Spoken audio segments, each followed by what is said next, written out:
অনামিকা প্রত্যেক দিনের মতো আপনাদের সামনে আবারও একটি নতুন অনুষ্ঠান নিয়ে এসেছি। না, আজকে কোনো লাইভ অনুষ্ঠান নয়, কারণ লাইভে আপনাদের সাথে কথা বলতে গেলে আলোচনা ভিত্তিক অনুষ্ঠানগুলো ঠিকঠাক ভাবে করা হয়ে ওঠে না।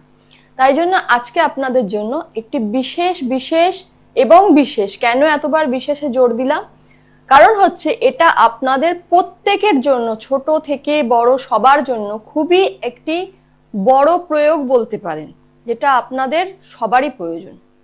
না, অর্থ সংক্রান্ত কোনো আলোচনা নয়, হবে শত্রু সংক্রান্ত আলোচনা। আগেও আলোচনা করেছি শত্রু নিয়ে, বহুবার আলোচনা করেছি, বহু রেমেডি বা টোটকাও দিয়েছি। মা বগলার যখন পুজো হয় সেই সময় আপনারা বহুবার গিফটও পেয়েছেন, মা বগলা যন্ত্রম বা কবচ আপনারা গিফটও পেয়েছেন। কিন্তু সেটা তো সব সময় তো মায়ের তহবিল থেকে দেয়া সম্ভব হয় না। তাই কিছু ক্ষেত্রে আপনারা নিজেরাই যেটা করতে পারেন সেই বিষয়ে আলোচনা নিয়েই কিন্তু আপনাদের অনুরোধে আজকের এই প্রোগ্রামটি আপনারা অবশ্যই দেখবেন এবং পেন খাতা নিয়ে যাদের প্রয়োজন মনে আছে তারা লিখবেন, যাদের প্রয়োজন নেই তারা লিখবেন না। কারণ আমি মনে করি সবার ক্ষেত্রেই কিন্তু এটা প্রয়োজন আছে। আমাদের দৈনন্দিন জীবনে প্রত্যেকেরই কিন্তু কম বেশি কিন্তু শত্রু থাকে। এই শত্রু কতটা চরম হবে বা কতটা মানে আপনার ক্ষতি করবে সেটা কিন্তু আপনার নেটাল চার্ট বিচার করতে জানতে পারা যায়। কিন্তু এমন এমন মানুষ আছে যারা হয়তো কোনো জ্যোতিষীর কাছে, এখনো আমরা লাইভ প্রোগ্রামে পাই, যারা হয়তো দেখা যাচ্ছে 30-35 বছর বয়স হয়ে গেছে তার সন্তানের, বা তারও অনেক বয়স হয়ে গেছে, 60-65 হয়ে গেছে, অথচ তার নিজের রাশি লগ্নটা পর্যন্ত জানে না। কিছু যে আমরা যে কলকাতার বুকে বাস করছি, যে কলকাতার লোকেরাই যে শুধু প্রোগ্রাম দেখে, জ্যোতিষ দেখে, তা কিন্তু নয়। গ্রামে গঞ্জের মানুষরাও কিন্তু জ্যোতিষীর কাছে পরামর্শ নেয়, আবার গ্রামে গঞ্জের মানুষরাও কিন্তু জ্যোতিষ সংক্রান্ত বিষয়ে কিন্তু অজ্ঞাত থাকে। আবার কলকাতার বুকেও কিছু মানুষ যেখানে কিন্তু হয়তো জ্যোতিষ সংক্রান্ত বিষয়ে অজ্ঞাত, বা জ্যোতিষ সংক্রান্ত বিষয়ে কোনো ভয় ভীতি আছে বা ঠকেছেন, সেক্ষেত্রেও কিন্তু আপনারা জ্যোতিষীর কাছে যেতে চান না। কিন্তু দেখুন, আপনার যাওয়া না যাওয়ার মধ্যে, বা আপনার যাওয়া, আপনি এলেন কি এলেন না, তার জন্য কিন্তু গ্রহ কিন্তু আপনার উপরে যে দৃষ্টি বা গোচর বা জন্মছকে আপনি যা নিয়ে এসেছেন সেটা যে পরিবর্তন খুব যে হবে না তা কিন্তু নয়। আপনার যদি ভালো থাকে হরোস্কোপে আপনি ভালো ফল পাবেন, খারাপ থাকলে খারাপ ফল পাবেন। তাতে আপনি কাউকে দেখান আর না দেখান, দেখানোর উদ্দেশ্য একই, ভবিষ্যৎবাণী। জ্যোতিষ মানেই হচ্ছে তারা ভবিষ্যৎ দ্রষ্টা, বা ভবিষ্যতে কি হতে চলেছে সেটা আপনাকে পথটা দেখিয়ে দেয়। তো এইবার হচ্ছে কিভাবে পথ দেখায়, সেটা হচ্ছে সম্পূর্ণ কিন্তু একটা প্রসেস, যেটা হচ্ছে প্রসিডিওর বলতে পারেন, সেটা কিন্তু পড়াশোনার মাধ্যমেই হয়। এই নয় যে সে রাত্রিবেলা উঠে স্বপ্ন দেখলো আর আপনার ভবিষ্যৎটা বলে দিল, তা কিন্তু নয়। এইসব আন্তাবড়ি যেসব গল্পগুলো বলে সেগুলো হচ্ছে ভয় দেখানোর বিষয়, সেটা কিন্তু নয়। জ্যোতিষের যদি সঠিক জ্যোতিষ বিচার করতে চান তাহলে কিন্তু সেটা কিন্তু সম্পূর্ণ আপনার নেটাল চার্ট বিচারের মাধ্যমে হয়ে থাকে, এবং একরকম বলতে পারেন গাণিতিক বিচারের মাধ্যমেই হয়ে থাকে। এবার হচ্ছে শত্রু, যে শত্রু কিরকম থাকবে, আপনার শত্রু কিভাবে ক্ষতি করবে।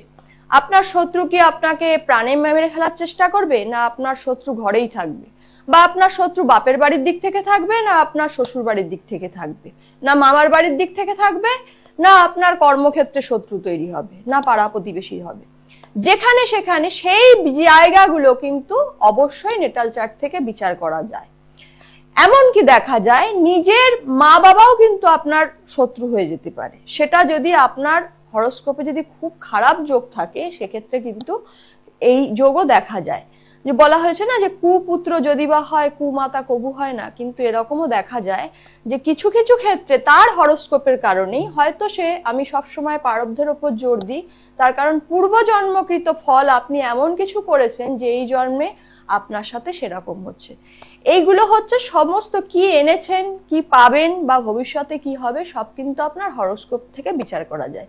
কিন্তু যারা হরোস্কোপ বিচার করেননি বা সমস্যায় জর্জরিত, আমি বা আমার মতো যারা জ্যোতিষীরা রয়েছে, আপনার আশেপাশে কেউ বসছে না, আপনারা দেখাতে পাচ্ছেন না, এখনো অনেক মানুষ আছেন, এখনো অনেক মহিলারা আছেন যারা দূর দূরান্ত থেকে ফোন করেন কিন্তু আসতে পারেন না, কি না তারা চেনেন না বা ভয় পান, কোনো জায়গায় আসবেন কিভাবে আসবেন, ঘর থেকে বেরোন না। এর জন্য অনেকেই কিন্তু আপনারা বুঝতে পারেন না যে কি করবেন। কিন্তু সমস্যা তো মানুষকে এই এই অজুহাতগুলো দিলে তো চলবে না, অজুহাত নয়, মানুষের একটা পরিস্থিতিকে অজুহাত দিলে তো চলবে না। সমস্যা সমস্যাই থেকে যায়। বাড়িতে সন্তানের সমস্যা হচ্ছে, বা বাড়িতে শত্রুর জন্য সমস্যা হচ্ছে, বাড়িতে অনেক সমস্যা হচ্ছে যা আগে ছিল না, সেইগুলো আপনাদের হচ্ছে, কিন্তু আপনারা কারোর কাছে যেতে পারছেন না। বাড়িতে হয়তো বলছেন, হয়তো অনেকে আপনাদেরকে পাগল বলছে যে না এরম হতে পারে না, তুমি এটা হ্যালুসিনেশন করছো, বা তুমি এটা ফিল করছো তোমার ভেতরে, এমন অনেক কিছুই আছে। হ্যাঁ, হ্যালুসিনেট করে মানুষ, সেটা হচ্ছে হ্যালুসিনেট হচ্ছে যা অন্য কেউ দেখতে পাচ্ছে না, সেটা একটা রোগের পর্যায়ে পড়ে। কিন্তু কিছু কিছু ক্ষেত্রে এমন কিছু জিনিস আছে যেগুলো হয়তো কিছু কিছু মানুষ দেখতে পায়, অন্য মানুষ কিন্তু দেখতে পায় না। সেক্ষেত্রেও কিন্তু সেটার কতটা যথার্থ সত্যতা আছে সেটা কিন্তু বিচার করেই তবে একটা মানুষকে কিন্তু পাগল বলাটা দরকার। কারণ কিন্তু এরকম অনেক মানুষই আছে যে আমি দেখেছি, তারা কিন্তু এই সব চিন্তা করতে করতেই অলরেডি কিন্তু তারা কিন্তু একজন সাইকো পেশেন্ট হয়ে গেছে। মানে আশেপাশের মানুষ তাকে বুঝতে চাইছে না, সে এরকম একটা অন্য কিছু দেখতে পাচ্ছে, প্যারানর্মাল কিছু দেখতে পাচ্ছে। তো এইগুলো যারা সমস্যায় জর্জরিত তাদের জন্য আজকের প্রোগ্রাম। এবং এই প্রোগ্রামটা কিসের জন্য না, আপনারা হয়তো আমাকে বলতে পাচ্ছেন না সরাসরি এসে, কিন্তু প্রোগ্রামটা কিন্তু আপনাদের ঘরে ঘরে পৌঁছে যাচ্ছে, এবং সমস্যার সমাধানটাও কিন্তু আপনারা ঘরে বসেই করতে পারছেন। তার জন্য কিন্তু আমাকে জিজ্ঞাসা করার বা কাউকে জিজ্ঞাসা করার প্রয়োজন নেই। তার কারণ হচ্ছে আমি যখন কোনো টোটকা দিই তার আদ্য উপান্ত অর্থাৎ প্রথম থেকে শেষ পর্যন্ত অনেকবার করে বলে দিই, বা রিপিট কেউ যদি জানতে চায় তাকেও কিন্তু বারবার করে আমি বলে দিই। তো আজকের প্রয়োগ আপনারা সবাই জানেন যে আমি কিন্তু বাল্য সাধিকা এবং আমার বাড়িতে স্বপ্নাদিষ্ট মা বগলা আছে। তো আজকে আপনাদের কথা মাথায় রেখে আজকে আমি আপনাদেরকে প্রয়োগ বলবো, সেটা হচ্ছে বগলা প্রয়োগ। এখন বগলা প্রয়োগ বললেই বগলা প্রয়োগ কিন্তু বগলা দেবী সম্পর্কে একটু বলে দিই। বগলা দেবী হচ্ছে দশমহাবিদ্যার অষ্টম মহাবিদ্যা। ইনি হচ্ছেন স্তম্ভনের দেবী এবং শত্রু বিনাশকারী মামলা মোকদ্দমা থেকে এনাকে পুজো করলে মামলা মোকদ্দমা বা এনার যেসব ক্রিয়াগুলো আছে সেগুলো থেকে মামলা মোকদ্দমা শত্রু এগুলো থেকে দমন করা যায়। তাছাড়াও হচ্ছে যে বগলামুখী দেবীর দ্বারা কিন্তু মাঙ্গলিক দোষ খণ্ডন করা হয়। এখন আজকে যে আমি বগলা প্রয়োগের কথা বলবো সেই বগলা প্রয়োগটি সম্পূর্ণ কিন্তু শত্রুর জন্য। এক্ষেত্রে এই প্রয়োগগুলো কিন্তু অন্য কোনো মামলা মোকদ্দমা বা কিন্তু মাঙ্গলিক দোষ খণ্ডন বা কারোর কোনো বিবাহ স্তম্ভন বা কোনো কিছু ক্ষতির কাজে কিন্তু এটা কিন্তু লাগবে না। আমি সবসময় বলি যে নিজের ভালো করুন, অপরকে ভালো রাখুন, নিজেও ভালো থাকবেন। অপরের ক্ষতি চাইবেন, নিজেরও কিন্তু ক্ষতি হবে। তাই নিজেকে সুস্থ রাখুন। এবং আজকে আমি যে প্রয়োগটা বলবো তার জন্য অবশ্যই খাতা পেন নিয়ে যাদের প্রয়োজন মনে করছে তারা কিন্তু লিখে নেবেন। তার আগে বলে দিয়ে আপনারা আমাকে যে কোথায় কোথায় পাবেন সেটা নিজের মুখে না বলে আপনারা কিন্তু সরাসরি স্ক্রলে দেখতে পারবেন যে নিচেই যাচ্ছে আমাকে কোথায় কোথায় পাবেন। এবং আরো একটা বলে দিই, যারা বহরমপুর থেকে আমাকে ফোন করছেন তারা বহরমপুরে এই মুহূর্তে আমি বসতে পারছি না, তবে চেষ্টা করছি মাসে দুবার আপনাদের জন্য কৃষ্ণনগরে চেম্বার রাখার। তো সেক্ষেত্রে আপনারা ফোন করে একটুখানি জেনে নেবেন বুকিং নাম্বারে যে কখন কিভাবে পাবেন। এবার আসি হচ্ছে মূল শত্রুতার বিষয়ে। শত্রুতার বিষয়ে যে কি করলে বুঝতে পারবেন যে ব্ল্যাক ম্যাজিক। এখন মানুষ কিন্তু আপনার সামনে খুব কম মারে, মানে পেছন দিক থেকে, মানে কি ছুরি মারা বা পেছন দিক থেকে বলে না যে কাঠি করে, সবার হাতে কাঠি, সেই রকম কিন্তু করতে ভালোবাসে এবং তার জন্য বিশেষ বিশেষ অর্থ প্রয়োগ করে হলেও কিন্তু মানে যাকে শত্রু মনে করেছে তার শেষ করেই ছাড়বে।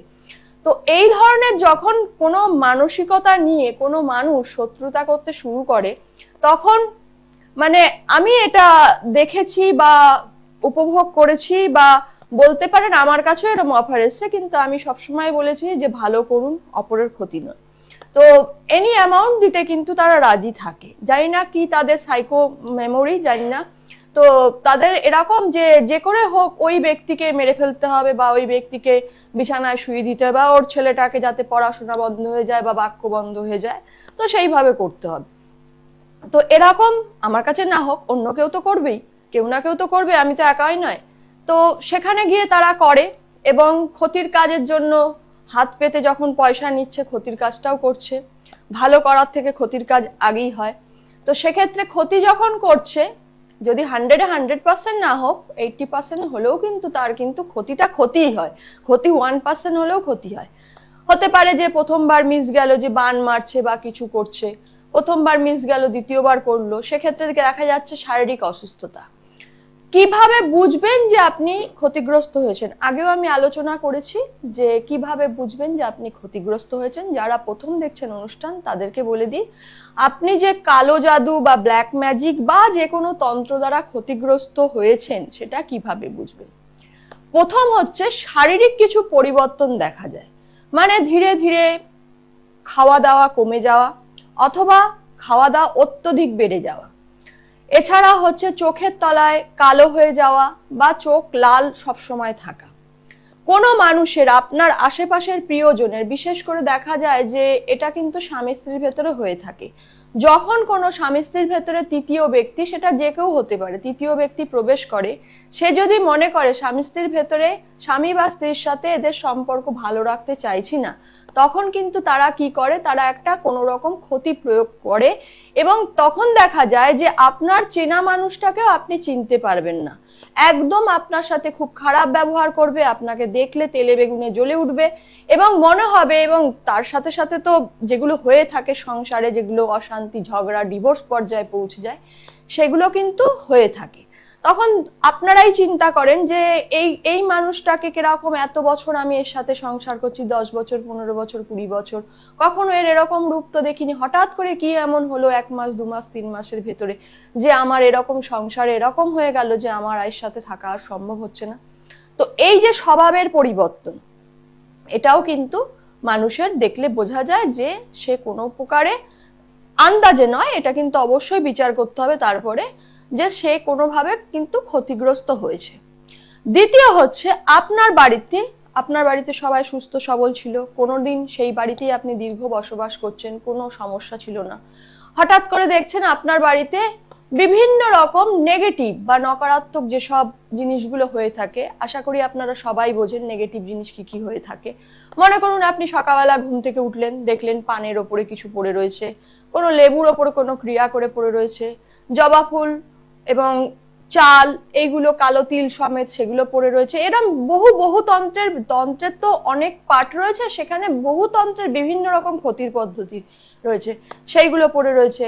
আবার দেখলেন ব্যাঙের মাথায় সিঁদুর পরিয়ে কেউ আপনাকে, ব্যাঙটাকে মেরে আপনার বাড়ির সামনে রেখে দিয়ে গেছে, অথবা আপনি দেখলেন এক ঝাঁক কালো কাক হঠাৎ করে, একদিন দুদিন নয়, প্রতিদিন আপনাদের বাড়ি থেকে বেরোলেই কাকগুলো সঙ্গে সঙ্গে কিন্তু ওরকম কা কা করে চিল্লাচ্ছে, অথবা কোনো মরা পাখি হঠাৎ করে উড়ে এসে পাখিটা হঠাৎ করে আপনার বাড়িতে এসে পড়লো এবং মরে গেল। আর সবচেয়ে বড় প্রমাণ হচ্ছে, যে সব গাছগুলোকে আমরা সৌভাগ্য সূচক মনে করি, যেরকম তুলসী গাছ, লাকি বাম্বু গাছ, জেট প্ল্যান্ট, মানি প্ল্যান্ট গাছ, অশোক গাছ, এইগুলো যখন আপনার বাড়িতে লাগানো অবস্থায়, আপনার পরিচর্যা থাকা সত্ত্বেও যখন এগুলো শুকোতে শুরু করে, তখন ভাববেন কিন্তু আপনার বাড়িতে কোনো না কোনো অসুবিধা হয়েছে। তো এইগুলো হচ্ছে সমস্যার, মানে আপনাদের স্বাভাবিকভাবে বললাম। এবার শারীরিক কি হতে পারে? শারীরিক যেগুলো হয়ে থাকে, দেখছেন যে আপনি হঠাৎ করে খাবার খাচ্ছেন, কিন্তু গলা পর্যন্ত এসে কিন্তু খাবারটা আপনার আর নামছে না, আপনি বুঝতেও পাচ্ছেন না যে আপনার কি সমস্যা হয়েছে। এই ধরনের সমস্যাগুলো যখন হচ্ছে, তখন জানতে হবে যে আপনার কিন্তু কোনো রকম আপনি তন্ত্র দ্বারা ক্ষতিগ্রস্ত হয়েছেন। এছাড়াও ব্যবসা ভালো চলছিল, সেই ব্যবসা হঠাৎ করে আপনার ব্যবসায় মন্দা দেখা দিয়েছে, সেই ব্যবসাটা কোনোভাবেই আপনি ঠিকঠাক করতে পারছেন না, অনেক ক্রিয়া করেছেন, অনেক প্রয়োগ করেছেন, অনেক পাথর ধারণ করেছেন, কিন্তু আপনার ব্যবসা ঠিকঠাক করতে পারছেন না। তো সেই ক্ষেত্রে কিন্তু আপনাকে বুঝতে হবে যে আপনার কিন্তু আপনার শত্রু দ্বারা কিন্তু ক্ষতিগ্রস্ত আপনি হয়েছেন। কি করবেন, এর উপায়টা কি? উপায় হচ্ছে আপনাকে করতে হবে বগলা প্রয়োগ। যে কথাটা বলছিলাম যে আপনাদের আজকে একটা বিশেষ প্রয়োগের কথা বলবো, সেটা হচ্ছে বগলা প্রয়োগ। বগলা প্রয়োগ কিভাবে করবেন? হয়তো মনে প্রশ্ন আসতে পারে যে আমি কি বগলা প্রয়োগ করতে পারি, আমি তো মন্ত্রে দীক্ষিত নই। না, এখানে কোনো আমি বগলা মন্ত্র কাউকে জপ করতে বলবো না, এবং জপ করা উচিত নয়। আপনি যদি শক্তি মন্ত্রে দীক্ষিত না হন, তাহলে কিন্তু আপনাদের বগলা মন্ত্র জপ করা উচিত নয়। আপনি বগলার ফটোতে ফুল দিতে পারেন, ধূপ দিতে পারেন, প্রসাদ দিতে পারেন, স্তোত্রম পাঠ করতে পারেন, কিন্তু বগলা মন্ত্র কিন্তু পাঠ করতে পারেন না। যে প্রচলিত মন্ত্র অনেকেই দেখি পাঠ করেছেন, তারা কিন্তু নিজেরাই কিন্তু স্তম্ভন হয়ে যায়। ওটা কিন্তু বগলার শত্রু দ্বারা প্রয়োগ করার জন্য একটি মন্ত্র। এই মন্ত্র কিন্তু সর্বসাধারণের জন্য নয়। সাধারণ যে মন্ত্রগুলো হয় সেই মন্ত্রগুলো কিন্তু সাধারণ মানুষের জন্য, সর্বজনের জন্য। কিন্তু তন্ত্রের যেসব বিশেষ মন্ত্র থাকে সেই মন্ত্রগুলো কিন্তু অবশ্যই সেই সব মানুষদের জন্য যারা তন্ত্রমতে দীক্ষিত বা তান্ত্রিক প্রয়োগবিধি সম্পর্কে তারা কিন্তু জানে যে কোনটা করলে কি হবে, হিতে বিপরীত হলে তার ফলস্বরূপ তাকে কিভাবে বাঁচতে হবে। অর্থাৎ তন্ত্র জানা মানুষের জন্যই কিন্তু সেই প্রয়োগগুলো কিন্তু মানে করাটা ঠিক। আপনারা অনেক সময় ইউটিউব দেখে, এখন তো একটা বিশেষ, ইউটিউবটা হচ্ছে একটা রোগ বলতে পারেন, মানে যা নয় তাই, মানে কি সব যে আমি খারাপ বলছি তা কিন্তু নয়, যা নয় তাই তার ভেতরে থাকে। তো হয়তো সেটার আদেও তার উপকারিতা আছে কিনা তার ঠিক ঠিকানা নেই, সেগুলো নিয়ে তারা উপস্থাপনা করছে এবং মানুষ করছে। দেখা যাচ্ছে এমন কোনো মন্ত্র, সেখানে গুপ্ত মন্ত্র যেহেতু গুপ্ত থাকে, সেটা হয়তো সেই প্রয়োগের জন্যই নয়, কোনো সাধারণ মানুষ পাঠ করলো এবং তার ফলে তার ঊর্জা শক্তিতে আঘাত হয়ে সেই মন্ত্রটা কিন্তু তার ভালোর থেকে খারাপ করে দিল। তাই যে কোনো তন্ত্রের ক্ষেত্রে তাহলে গুরুর কি দরকার ছিল বলুন? হ্যাঁ, তো গুরু হচ্ছে যিনি আলোর পথ দেখান। তাহলে গুরুর মুখ নিঃসৃত যেসব মন্ত্র আপনাকে দেবে সেই সব মন্ত্রগুলোই কিন্তু মানুষের উচ্চারণ করা বা পাঠ করা, প্রয়োগ করা কিন্তু অবশ্যই দরকার। তো এইসব ইউটিউব দেখে নানান ভাবে আমি অনেক মানুষকে কিন্তু ক্ষতিগ্রস্ত হতে দেখেছি। আজকে যেটা বলবো অবশ্যই শাস্ত্রসম্মত। তো এই জিনিসগুলো করলে আপনারা, বগলা প্রয়োগের কথায় আসছি, তার আগে দু তিনটে আমি টোটকা বলে দিচ্ছি কি করলে আপনারা শত্রু থেকে বাঁচতে পারবেন। সাধারণত ছোট ছোট বাচ্চারাও অনেক সময় শত্রুর দ্বারা ক্ষতিগ্রস্ত হয়ে থাকে। প্রথম যেটা হচ্ছে, একদম কোনো খরচা নেই, শুধু দুবেলা তিনবেলা খেতে দিতে হবে, বাড়িতে কালো কুকুর পুষুন। বাড়িতে কালো কুকুর পুষলে সেক্ষেত্রে কিন্তু আপনার শত্রু, কিন্তু শত্রুর দিক থেকে শত্রু যদি কিছু করে থাকে, শুধু কালো কুকুর নয়, অনেক সময় আমরা বিড়ালকে অশুভ মনে করি, কিন্তু বিড়ালের লোমের ভেতরে এমন কিছু শক্তি আছে যেটা কিন্তু নেগেটিভ শক্তিকে, নেগেটিভ এনার্জিকে শোষণ করে। এবং যে কোনো পোষ্য যে আপনাকে ভালোবাসছে, মানে ওদের ভেতরে তো আপনার সম্পত্তি নিয়ে নেবে বা আপনার পয়সা নিয়ে নেবে বা আপনার বাড়িতে চুরি করে নেবে সেরকম কোনো টেন্ডেন্সি থাকে না। আপনাকে ভালোবেসে আপনার পোষ্য হিসাবে থাকে, ভালোবাসার জন্য থাকে, খাওয়া দাওয়ার বিনিময়ে। কিন্তু যখন দেখে সেই বাড়ির মালিকের কোনো অসুবিধা হচ্ছে, তারা কিন্তু নিজের জীবন দিয়েও কিন্তু মানে মালিকের প্রাণ রক্ষা করে। এর বহু বহু প্রমাণ কিন্তু আমার কাছে রয়েছে। তো কালো কুকুর পোষার একটা উদ্দেশ্য হচ্ছে, আপনি শত্রুর কোনো যদি খারাপ কিছু থাকে তো শত্রুর সহজে কিন্তু তার বাড়িতে কোনো রকম কুদৃষ্টি দিতে পারে। দ্বিতীয় হচ্ছে, যাদের শনির দশা অন্তর্দশা চলে, সেক্ষেত্রে কালো কুকুরকে খাবার দাবার দিলে বা শনিবার দিন করে তেলে ভাজা রুটি বা তেলে ভাজা কোনো কিছু দিলে, কালো কুকুরকে দিলে কিন্তু সেক্ষেত্রে শনির কুপ্রভাব থেকেও, শনির দৃষ্টি থেকেও কিন্তু সুফল পাওয়া যায়। লোহার যে ঘোড়ার নালগুলো হয়ে থাকে, অবশ্যই লোহারই হয়ে থাকে, এই ঘোড়ার নালটা আপনারা বাড়ির দরজার সামনে লাগাতে পারেন। দরজার সামনে লাগালে কিন্তু, ঘোড়ার নাল যদি আপনি বাড়ির দরজার সামনে লাগান, তাহলে কিন্তু শত্রুর যে কুদৃষ্টি, আমরা না চাইতেও কিন্তু অনেক সময় যেরকম আমাদের ভেতর থেকে একটা ভালো কোনো মানে ভালো ফিলিংস হলে যেরকম একটা আনন্দে চোখ থেকে যেরকম একখানা অশ্রুও ঝরে, আবার অনেক সময় দেখা যায় তাকে দেখলেই বোঝা যায়, তার মুখের এক্সপ্রেশনটা দেখলেই বোঝা যায় না সে আমার খুশিতে খুশি হয়েছে। সেরকম আপনারাও বুঝতে পারবেন যে আপনি কোনো কাউকে ভালো খবর দিলেন, তার মুখটা হয়তো আপনার ছেলেটা খুব ভালো রেজাল্ট করেছে, কিন্তু আপনার বিপক্ষের ব্যক্তিকে যখনই সেই কথাটা আপনি বললেন, তার মুখটা যেন কিরকম বিবর্ণ ফ্যাকাশে, যেন তার মাথায় বাজ পড়েছে, মানে তার ভেতর থেকে আপনি কিছু একটা ছিনিয়ে নিয়েছেন। তো এই ধরনের ব্যক্তি, তার যে ওই যে মুখটা বিবর্ণ আপনি দেখতে পেলেন, কিন্তু চোখ থেকে যে নেগেটিভিটি সেটা দেখতে পেলেন না, ওই যে হাইটা আপনার বাড়ি কিন্তু ধ্বংস করে দিতে পারে। সেক্ষেত্রে কিন্তু নজর বাট্টু বা ঘোড়ার নাল, মানে দুটো কিন্তু আলাদা আলাদা জিনিস, এগুলো কিন্তু বাড়ির প্রধান দরজায় রাখতে পারেন। ঘোড়ার নাল লাগানোর ক্ষেত্রে আমি বলে দিই তফাৎ আছে। কিছু কিছু ক্ষেত্রে ঘোড়ার নালের যে ইউ আকৃতিটা থাকে সেটা অনেক ক্ষেত্রে বাড়ির ওটা নিচের দিকে মানে রাখতে পারেন। সেখানে যদি দেখেন যে আপনার কোনো রকম প্রবলেম হচ্ছে, অসুবিধা হচ্ছে, তাহলে কিন্তু ওটা আবার ওপর দিকেও করে দিতে পারেন। ঘুরিয়ে ওটাকে কিন্তু দেখতে হবে যে কোনটা, এটা একটা বিশেষ দেখতে হবে। আর কি করতে পারেন, কালো ধুতরা শিকড়। কালো ধুতরা বলতে আমি যেগুলো বলছি একদম কিন্তু কালো ধুতরা হয়ে থাকে, যে ফুলটা কিন্তু 3 থাকের হয়ে থাকে এবং এমনি সাধারণ ধুতরার থেকে কিন্তু অনেক বড়। তো এই কালো ধুতরাকে কিন্তু শিকড়টাকে শনিবার দিন অবশ্যই আগে দিন অভিমন্ত্রিত করতে হবে, মানে নিমন্ত্রণ করতে হবে, এবং তারপরে পরের দিন সেটাকে শিকড়টাকে তুলে নিয়ে বলতে হবে যে মম কার্য সিদ্ধিং কুরু কুরু সোহা। এই বলে কালো কারে প্রত্যেক সপ্তাহে পড়তে পারলে তো ভালোই হয়, নালে মাসে একবার করে চেঞ্জ করতে পারেন।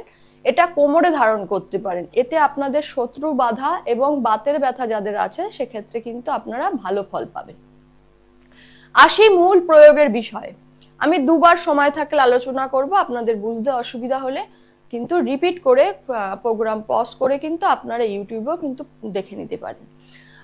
যেটা হচ্ছে গিয়ে বগলা প্রয়োগ লাগবে হচ্ছে দিনের সময়টা দিনে নয়, অবশ্যই রাতে, মানে দিনটা হচ্ছে গিয়ে মঙ্গলবার, এবং লাগবে হচ্ছে একটি কাঁচা মানে মাটির প্রদীপ। যদি কাঁচা মাটির প্রদীপ আপনাদের অসুবিধা হয়, অর্থাৎ আমি বলতে চাইছি যেদিনকে ক্রিয়াটা করবেন একটি মাটির প্রদীপ কিন্তু আপনারা বানিয়ে নেবেন। এটা একটা প্রথা।